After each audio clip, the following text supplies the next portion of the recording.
बोलने के लिए मैं प्रभु में आश्रित हो रहा हूँ। हम प्रेयर करके शुरू करेंगे। हे परमपिता परमेश्वर, हम आपके चरणों पे आ रहे हैं।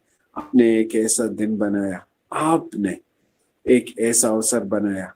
हे परमपिता परमेश्वर, पवित्र आत्मा, आप हमारे बीच वास करने के लिए धन्यवाद बोल रहे हैं। ये वचन आपने लिखा है, ये वचन के बारे में आप ही हम सब से बात कीजिएगा अभी। और हे परमपिता परमेश्वर, हे पवित्र आत्मा यीशु, आप हमसे बात करके इस किताब का रहस्य हमसे खोल दीजिएगा, हम में से बांट दीजिएगा। हमारे हर एक व्यक्ति सुनने के बाद भजन संगीता पढ़ने के लिए हम सबको आप आशीषित कीजिएगा।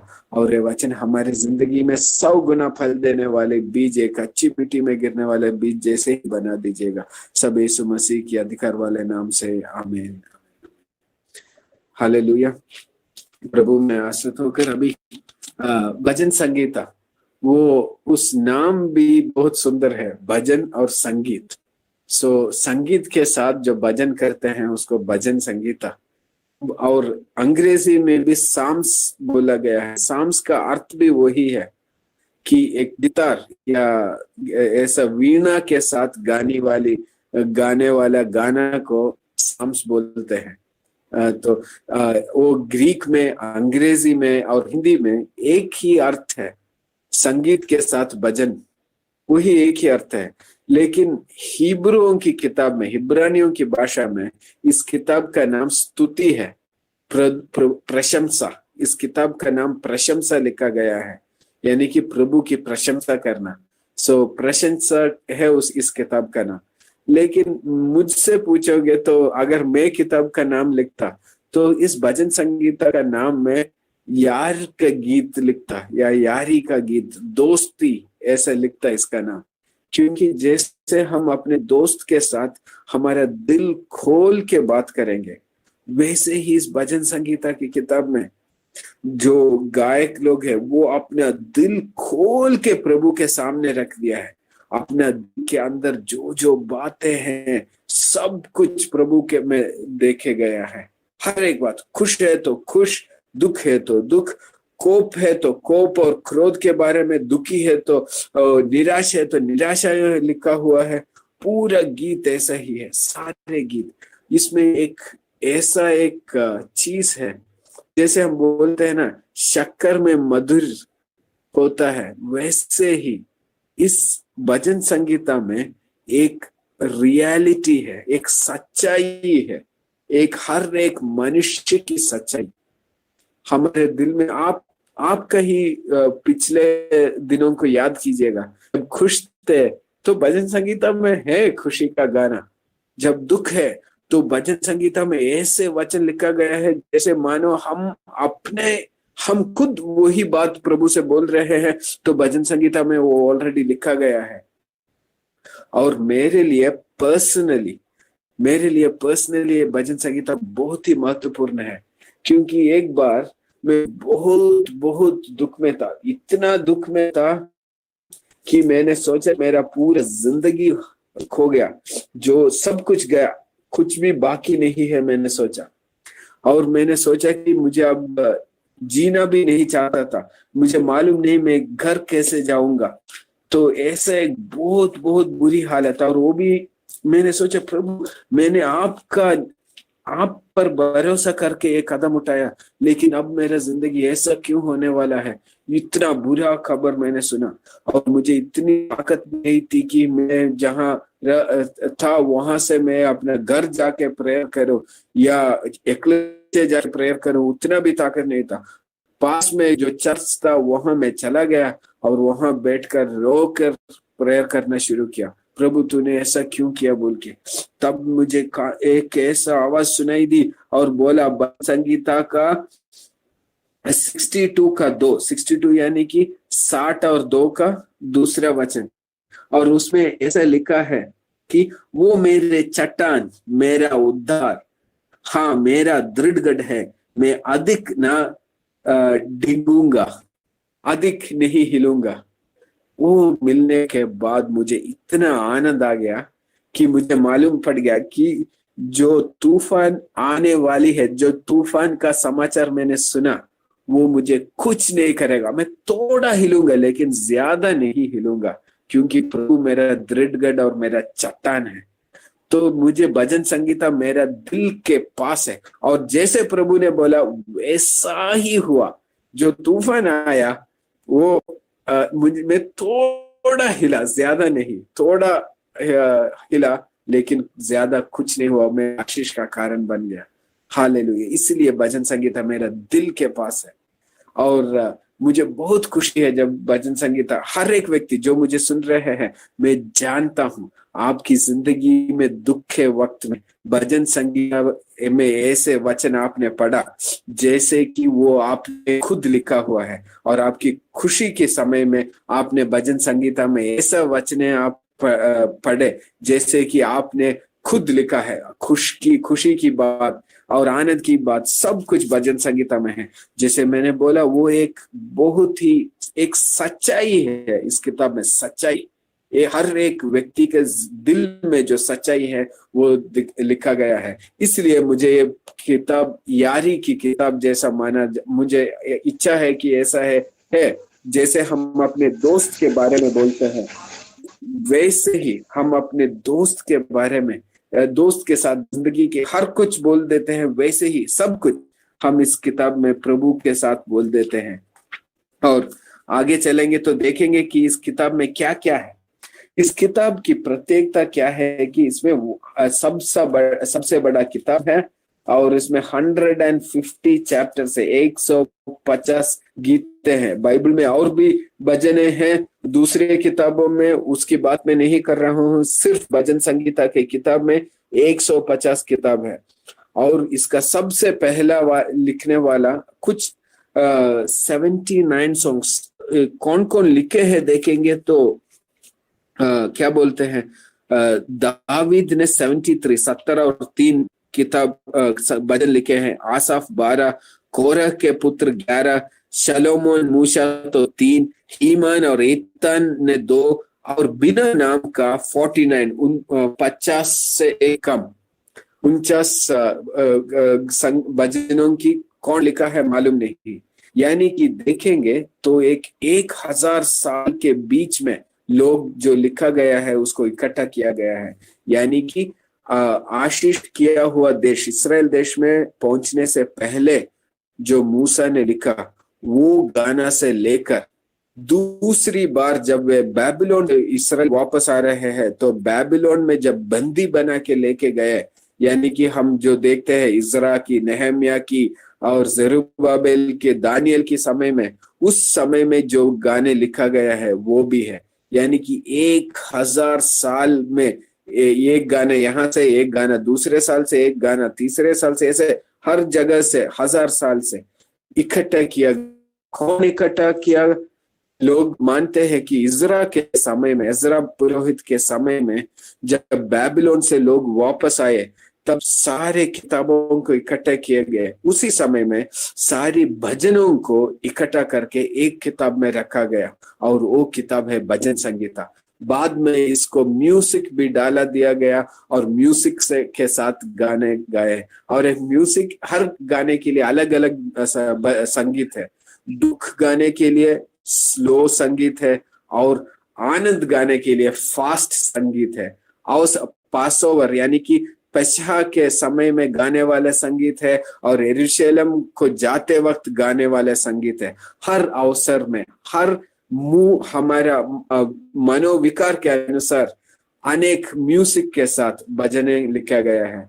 आजकल जैसे हम गाना गाते हैं ना, दुख के समय में, आनंद के समय में हम जब गाने गाते हैं जो हम यूट्यूब में देखते हैं, वैसे जो हम एक्लेसिया में गाते हैं वो गाने हमारे दिल के अंदर से बाहर आता है। वैसे ही भजन संगीता के गाने भी म्यूजिक लगा के उन दिनों में लोग दिल के अंदर से गाते थे। वो एक आशीष किया गया भजन है। और इसमें एक हमको इतनी आसानी से नहीं पहचानेंगे, लेकिन अगर हम देखेंगे तो भजन संगीता को 5 किताबों में बांटा दिया गया है। अगर हम उसको खोल के देखेंगे तो उसमें दिखेगा बुक 1, बुक 2, बुक 3, बुक 4 ऐसा बोल के लिखा गया है। ऐसा क्यों लिखा गया है? वो क्यों ऐसा बनाया गया है, वो क्या बोलते हैं हिंदी में भाग लिखा है, पहली भाग, दूसरी भाग, तीसरी भाग, चौथी भाग और पांचवी भाग। क्यों ऐसा लिखा गया है? देखिएगा, तोरा यानी कि मूसा का किताब में 5 भाग है, और यहाँ भजन संगीता में भी 5 भाग है। और उनमें से एक ऐसा लिखा गया है कि तोरा तो नियमों का पालन करते वक्त करना है, और भजन संगीता को जब नियम पालन नहीं कर सकते, यानी कि यरूशलेम में नहीं जा सकते, वहां पर याग अर्पण नहीं कर सकते, मंदिर नहीं है, उस समय में ये तोरा जैसा बन जाता है। और इसका इंट्रोडक्शन और कंक्लूजन भी है। हमको आश्चर्य होगा कि गाने लेकिन ऐसे सजाए गए हैं कि पहला दो बुक, पहला 2 भजन वो इंट्रोडक्शन है, आखिर का 5 वो कंक्लूजन है। और कंक्लूजन में क्या है कि प्रभु का स्तुति का, वो आखिर का 5 भजन का शुरुआत और अंत में हल्लेलुया बोल के लिखा है। हल्लेलुया यानी हल्लेल यानी कि स्तुति, प्रशंसा, यानी कि यहोवा का पहला नाम याह। तो यहाँ एक और बात हमको याद होना चाहिए कि जैसे हम यहोशुआ को हम छोटा बनाकर यीशुआ बनाते हैं, और उसको और भी छोटा बनाकर यीशु बनाते हैं। जैसे कि हमारा कोई दोस्त है, हाँ यीशु मेरे साथ है, यीशु हमारा दोस्त जैसा हम बोलते हैं, वैसे ही यहोवा बड़ा नाम है, उसको छोटा बनाकर याह बोलते हैं, यानी कि हमारे साथ, हमारा निकट रहने वाला। ऐसा एक आदमी के जैसे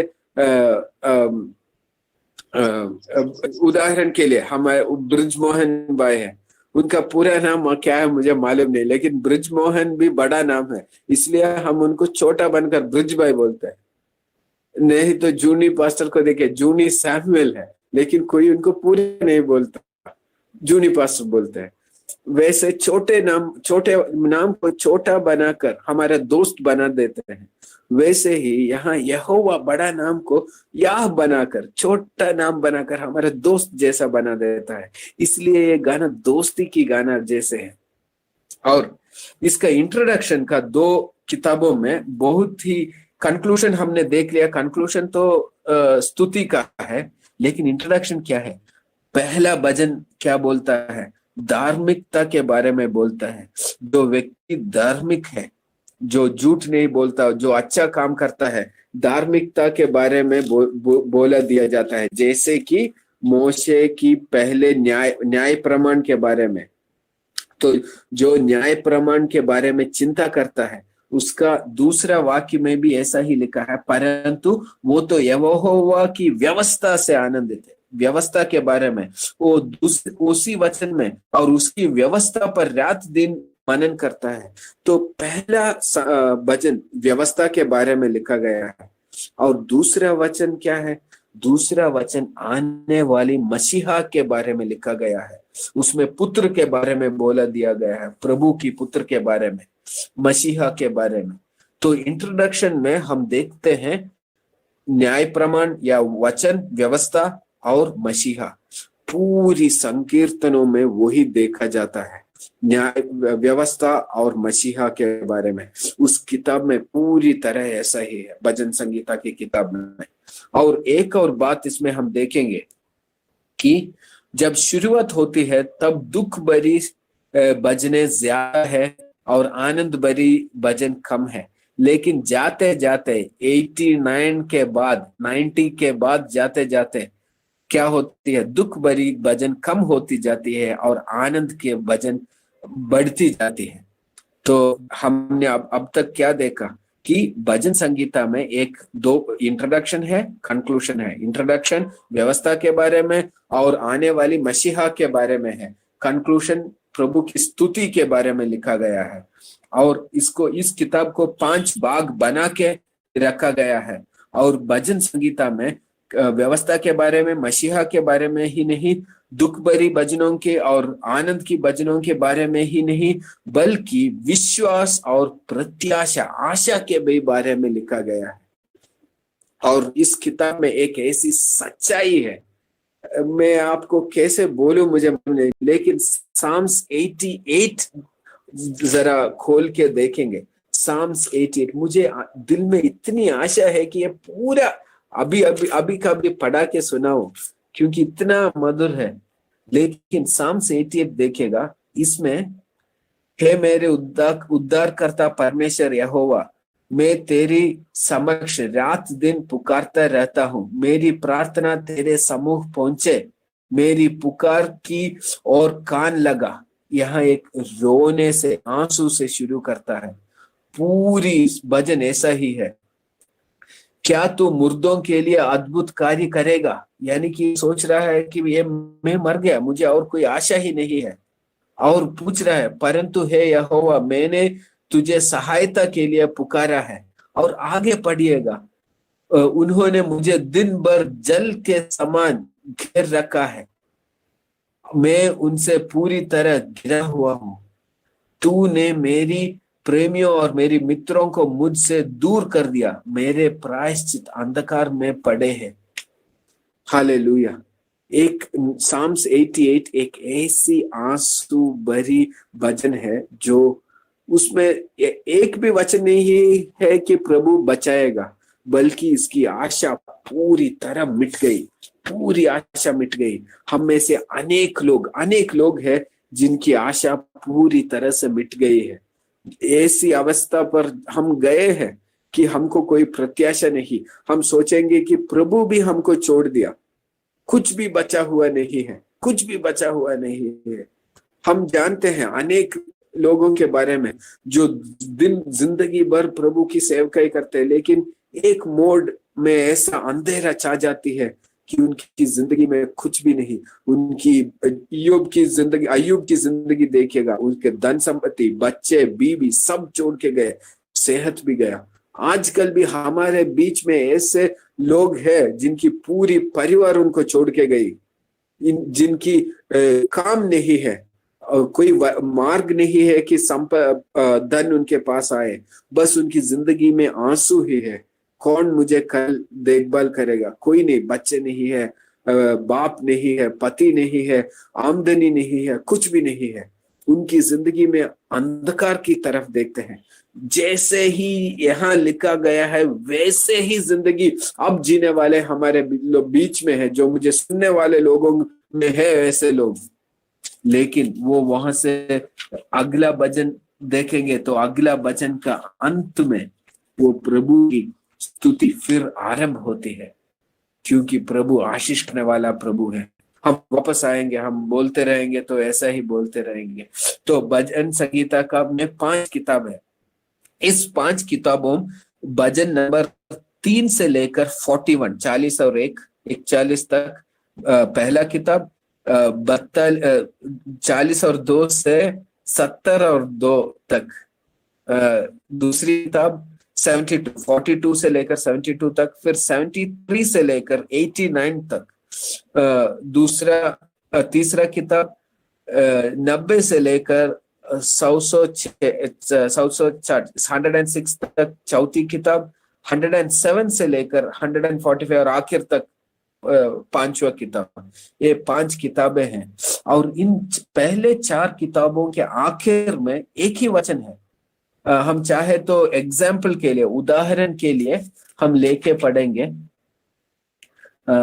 यहोवा सदा सर्वदा धन्य है, आमीन फिर आमीन। वही वचन ये 5 किताबों के आखिर में दिखाई देता है। मैं उदाहरण के लिए दूसरा एक और लेके पढ़ता हूँ, वो मैं 89 का लास्ट में लेके पढ़ा, अभी 41 का लास्ट में ले रहा हूँ, 41 का आखिर वचन देखिएगा। इस इस्राएल का परमेश्वर यहोवा आदि से अनंत काल तक धन्य हो, आमीन फिर आमीन। वही हम फिर देखेंगे 72 का आखिर में भी वही दिखाई देगा। अंग्रेजी में तो बिल्कुल चेंज नहीं है। देखिएगा, उसका महिमा नाम सर्वदा धन्य रहे और सारी पृथ्वी उसकी महिमा से परिपूर्ण हो जाए, आमीन फिर आमीन। तो वो इस 4 किताबों के आखिर में ऐसा लिखा गया है, आमीन और आमीन, प्रभु की धन्यवाद और प्रभु सर्वदा के लिए है। ये चीज हर किताब के आखिर में है। तो इसीलिए इनको book 1, book 2, book 3, book 4, book 5 कहा गया है। और पहले किताब में क्या है, उसमें व्यवस्था पर एक आश्रय होना, व्यवस्था प्रभु करेगा। और आखिर में आने वाली मसीहा के बारे में भी बोला दिया गया है। बीच में साम्स 19 वो व्यवस्था के बारे में लिखा गया है। बुक 2 भी, बुक 2 का प्रारंभ कैसा होता है? बुक 2 का प्रारंभ यानी कि आशा करता है कि आने वाला मंदिर में जाए और जियोन में जाए और प्रभु की स्तुति करें। और उसमें भी आखिर का, बुक 2 का आखिर में फिर लिखा गया है कि मसीहा आने वाला है और इस मसीहे के बारे में लिखा गया है। बुक 3 तीसरा किताब में उल्टा है। तीसरा किताब में जब हमने देखा दुख भरी भजन हमने पढ़ा ना 88 का, वैसे ही इसका प्रारंभ आने वाले मसीहा की एक वादा से शुरू होती है। फिर देखते हैं इस्राएल कैसे गिर गई, हम सब कैसे गिर गए, सब दुख में है बोल के इस किताब का अंत होता है। और अगला किताब फिर मूसा पूछता है मुझ पर कृपा करो बोल के फिर प्रारंभ होता है। फिर प्रारंभ होकर आखिर में और आने वाला मसीहा राजा बनकर हमारे बीच राज करेगा, वैसे अंत होता है। आखिर में फिर 5वां किताब में मसीहा कैसे शैतान को और पाप को पर जीत हासिल करेगा वो लिखा है। ये 5 किताब में व्यवस्था के बारे में, टूटी हुई मनुष्य के बारे में लिखा हुआ है और आने वाली मसीहा के बारे में लिखा गया है। और यही नहीं, हम सब जानते हैं कि इस किताब में अनेक और भी भाग है, अनेक और भी भाग है। उदाहरण के लिए हम रोने की गाने हैं, धन्यवाद बोल के गाने हैं, प्रायश्चित की गाने हैं। वही नहीं, राजा के बारे में गाने हैं। जैसे दावीद एक राजा था, वैसे ही प्रभु यीशु एक राजा है, तो राजा के बारे में गाना है। आने वाले मसीहा के बारे में गाना है। और इसी में देखिएगा साम्स 22 पढ़ता है 20 और 2। तो साम्स 22 में हम देखेंगे कि मसीहा के बारे में क्या क्या लिखा है कि उनके कपड़े 4 भाग हो जाएंगे, उस पर लोग जुआ खेल के उसका कपड़ा ले लेंगे, वो भी लिखा है। और उस पर सूली पर लटकाएंगे, उसको पियर्स करेंगे यानी कि चुभेंगे, वो भी लिखा है। दाढ़ी पकड़ कर खींचेंगे, बहुत चीजें ऐसे लिखे हैं। तो मसीहा के बारे में लिखा गया है, वो मर जाएगा लेकिन उसकी हड्डी नहीं टूटेगी, वे सब कुछ लिखा हुआ है। और ज्ञान की बातें भी हैं, ज्ञान देने वाले भजन भी हैं, जैसे पहला भजन और स्पेशली 73 भजन। साम 73 के बारे में मैं कुछ बोलना चाहता हूँ। यह शुरुआत एक आम आदमी की तरह लिखा गया है। आम आदमी यानी कि आप और मैं, हम जैसे चिंता करते हैं वैसे ही इस भजन में चिंता करते हैं। यहाँ भजनकार संगीतकार बोलता है, उसको देखो वो इतना दुष्ट आदमी है लेकिन वो अमीर है, उसको कोई दुख नहीं है, उसको तो कुछ मुश्किल भी नहीं है उसकी जिंदगी में। वो बड़े उम्र तक वृद्ध होकर मरता है, अपने बच्चों को देखता है और आनंद से बिना दुख का वो मरता है। और मुझे देख प्रभु, मैं आंसू में हूँ, मैं कठिनाई में हूँ, मैं तो आपकी स्तुति करता हूँ, मैं तो आपका बेटा हूँ, फिर ऐसा कठिनाई क्यों है? वो आदमी को देखो और मुझको देखो, ऐसा क्यों है? ये अन्याय क्यों है? मैं तो किसी का अपमान नहीं किया, मैं तो किसी का धोखा नहीं दिया।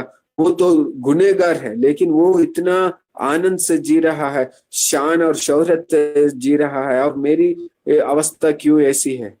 हम बोले हैं ना ऐसे, वैसा ही भजन 73 में लिखा है।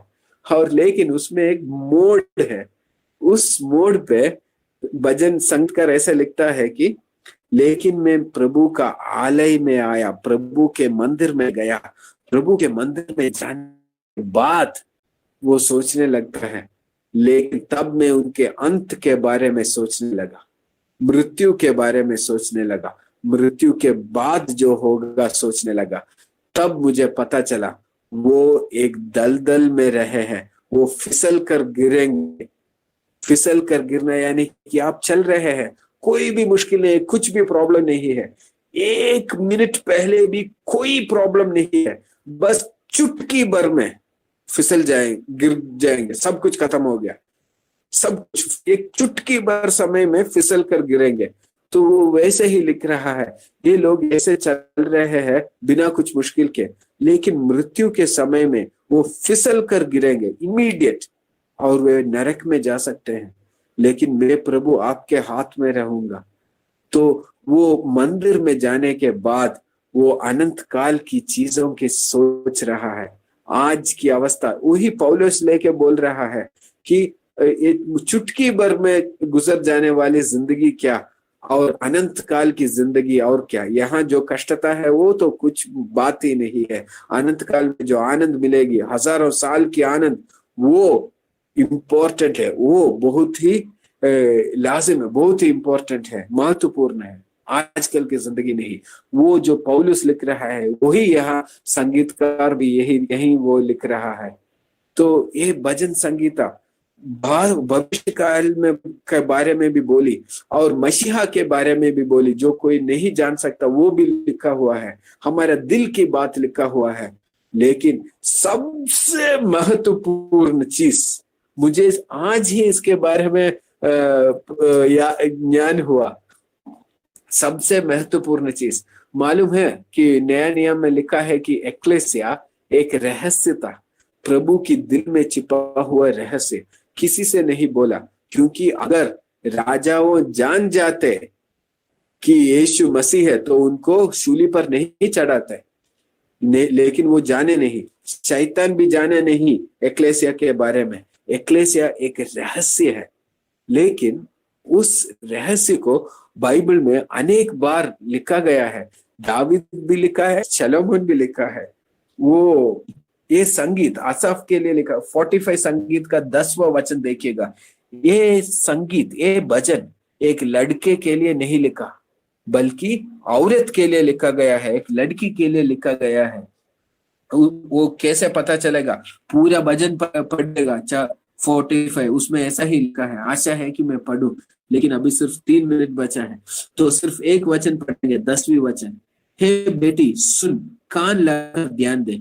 हे बेटी, ये बेटियों के लिए लिखा हुआ भजन है, यानी कि ये एक्लेसिया एक वधू है, एक बेटी है जो यीशु मसीह से शादी करने वाली औरत है। एक्लेसिया हम सब वैसे ही है, तो हमारे लिए लिखा गया है, हे बेटी सुन, कान लगाकर ध्यान दे।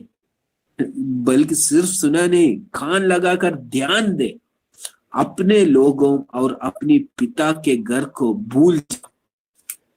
मेरे भाई और बहनों, हम में से कितने कितने लोग हमारे परिवार को छोड़कर, हमारे ऐसे औरत है जो अपने पति को भी छोड़कर मसीह में, पति को छोड़े नहीं, पति उनको धक्का देकर बाहर निकाल दिया, तू मसीह में रहेगा तो मेरे साथ मत रहो, आज चुन लो, मसीह चाहिए या मुझे चाहिए।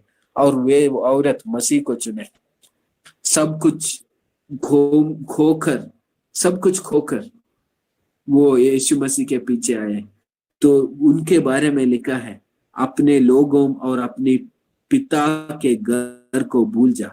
हमारी भाव जो हम पहले करते थे, हमारी रीति रिवाज, सब कुछ तू भूल जा। तब राजा तेरी सुंदरता की चाह करेगा। अगर हम मसीह में आए लेकिन पूजा पाठ सब कुछ पहले जैसे ही चलता है, चिपचिपा कर चलते हैं, तो राजा तुम्हें चाहेगा नहीं। सब कुछ भूल जाएंगे तो राजा तेरी सुंदरता को चाह करेगा। वो तो तेरी प्रभु है, उसकी आराधना कर। और उसके नीचे आशीषों के बारे में लिखा है कि उसके बेटे और बेटियां आशीषित होंगे और राजा बनेंगे। सच है, सच है। जो लोग मसीह में आते हैं उनके बेटे और पोते सब अमीर बन जाते हैं। जो मकान नहीं था, चौपट पट्टी में रहते थे, उनके बेटे और बेटियां 2 मंजिल मकान में रहते हैं। जो पैदल जाते थे उनके बेटे और पोते गाड़ी खुद का कार में चलते हैं, खुद की गाड़ी में चलते हैं। कैसे हुआ? वो ऐसा ही है। जो प्रभु के पास आता है उनके बेटे और बेटियां भी आशीषित होते हैं और वे खुद प्रभु की पत्नी बन जाते हैं। ये वचन मुझे पढ़ने की कितनी आशा है। एक और वचन पढ़ूंगा, आखिर वचन पढ़ूंगा उसी वचन का। मैं ऐसा करूंगा कि तेरे नाम की चर्चा पीढ़ी से पीढ़ी तक होती रहे, इसलिए देश देश के लोग सर्वदा तेरी धन्यवाद किया करेंगे। ये सच है। एक्लेसिया के आने के बाद हमारे हिंदुस्तान में पढ़ना लिखना सबको आ गया। पहले तो वो सिर्फ उन्नत श्रेणी के लोग ही को पढ़ना लिखना शिकायत देते थे, लेकिन अब हर अपने बच्चों को भी पढ़ाई लिखाई होता है। पहले तो एक ही रोड में नहीं चलते थे। जब उन्नत जाति के कोई लोग आएंगे तो दूसरे लोग हट के निकलना पड़ता था, लेकिन अब वो ऐसा नहीं है।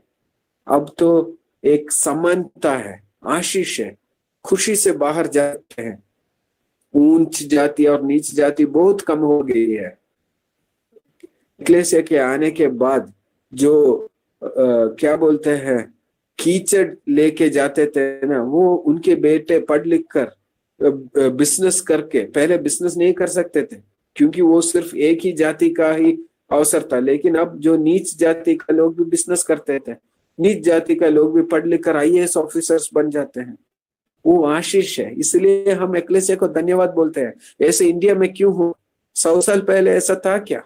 एक्लेसिया आने के बाद, अंग्रेजों के आने के बाद यह हुआ। मुसलमान लोग आने के बाद कुछ फायदा नहीं हुआ। जो नीच जाति के थे वो नीच जाति में ही रहे, लेकिन जब अंग्रेज एक्लेसिया आ गई, मसीही लोग आ गए, तो नीच जाति के लोग को भी आशीष मिल गया। हम धन्यवाद बोलते हैं। आज पूरी दुनिया धन्यवाद बोलती है। हालेलुया। मेरा समय खत्म हो गया।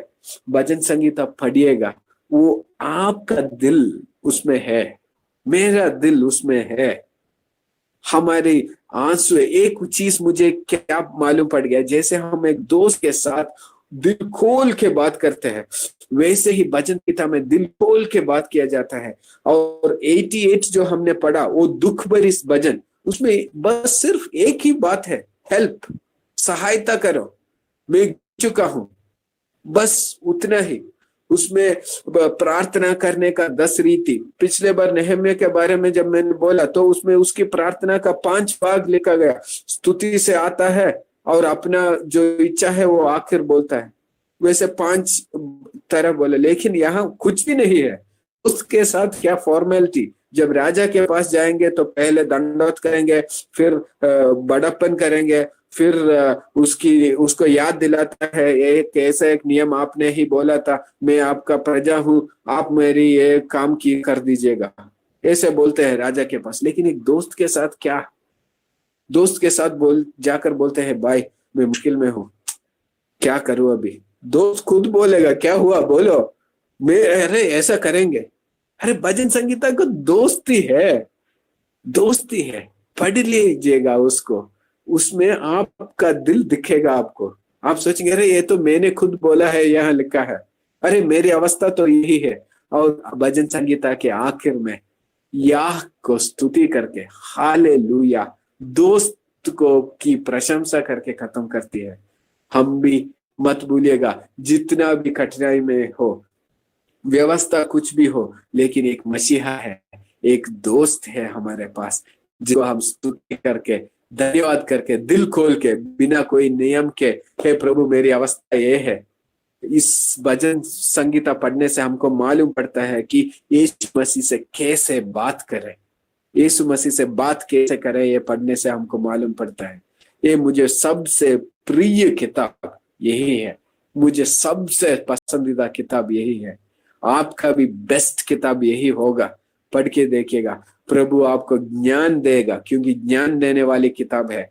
आश्वासन करेगा, आप दुख में आंसू पहुंचेगा, क्योंकि ऐसा भजन यहाँ है। और आपको खुशी में उल्लास और आनंद की गीत देगा, क्योंकि ऐसा भजन इसमें है। प्रभु हम सबको आशीषित करे, प्रार्थना करके बंद करेंगे। हे परमपिता परमेश्वर, आपने जो भजन संगीता मेरे लिए लिखा गया है, उस बाइबल में भजन संगीता का किताब एक मेरी छाप है। उसमें हर एक व्यक्ति, हर एक मसीही का दिल उस भजन संगीता की किताब में है, क्योंकि जैसे एक दोस्त के साथ आप है, वैसे ही इस भजन संगीता में है।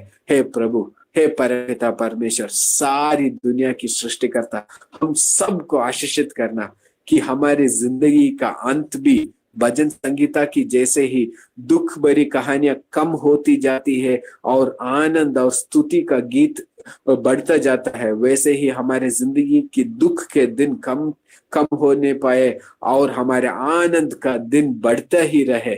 और आखिर का 5 भजन और हमारे जिंदगी का आखिरी भाग पूरा स्तुति, भजन और प्रशंसा और आनंद से भरे रहे। यीशु मसीह के अधिकार वाले नाम से आमीन।